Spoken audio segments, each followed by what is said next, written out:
Nous allons voir ensemble quoi faire en cas d'évacuation.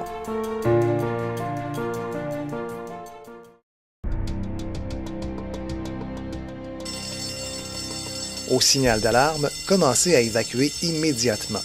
Ne cherchez pas vos effets personnels, que ce soit sac à main, manteau, etc. Ouvrez la porte prudemment et vérifiez la situation dans le corridor.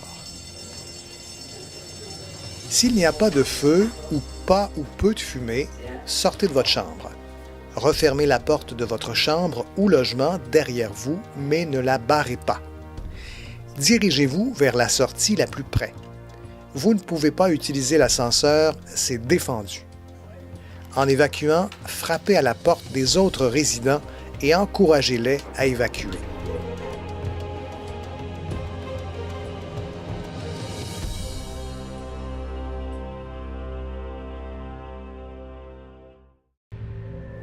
N'entrez pas dans la cage d'escalier avec une marchette ou un fauteuil roulant. Placez la marchette ou le fauteuil roulant le long du corridor de façon à ne pas nuire à la circulation. Placez la marchette ou le fauteuil du côté opposé à la porte de la cage d'escalier ou du côté des pentures si la porte est au bout du corridor. En descendant les escaliers, demeurez du côté de la main courante qui ne s'interrompt jamais. De cette façon, vous libérerez le passage aux pompiers qui devront intervenir. Vous pouvez dépasser les résidents ayant des difficultés à descendre en vous déplaçant du côté laissé libre par les pompiers, mais revenez vers l'autre côté dès que possible. Dans la cage d'escalier, il faut se diriger vers la porte de sortie qui donne directement à l'extérieur.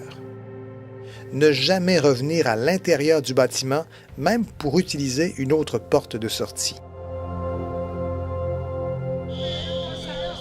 Rendez-vous au point de rassemblement à l'extérieur.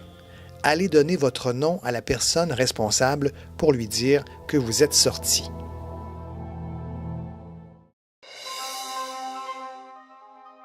En ouvrant la porte, s'il y a des flammes, de la chaleur ou une fumée épaisse, vous devez rester dans votre chambre et fermer la porte sans la barrer.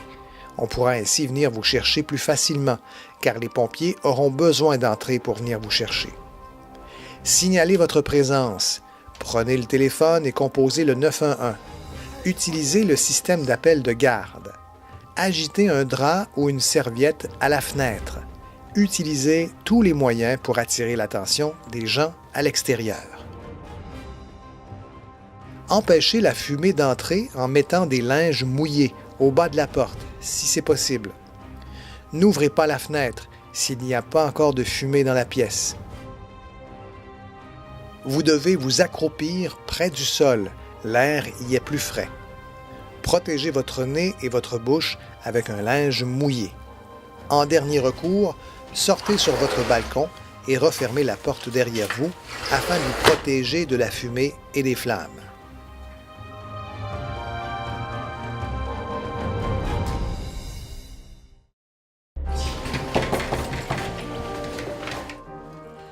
Sachez que le plan de sécurité incendie de votre résidence prévoit des mesures pour répondre aux besoins essentiels suite à un sinistre. Transport, hébergement, contact avec les familles, médication, hospitalisation.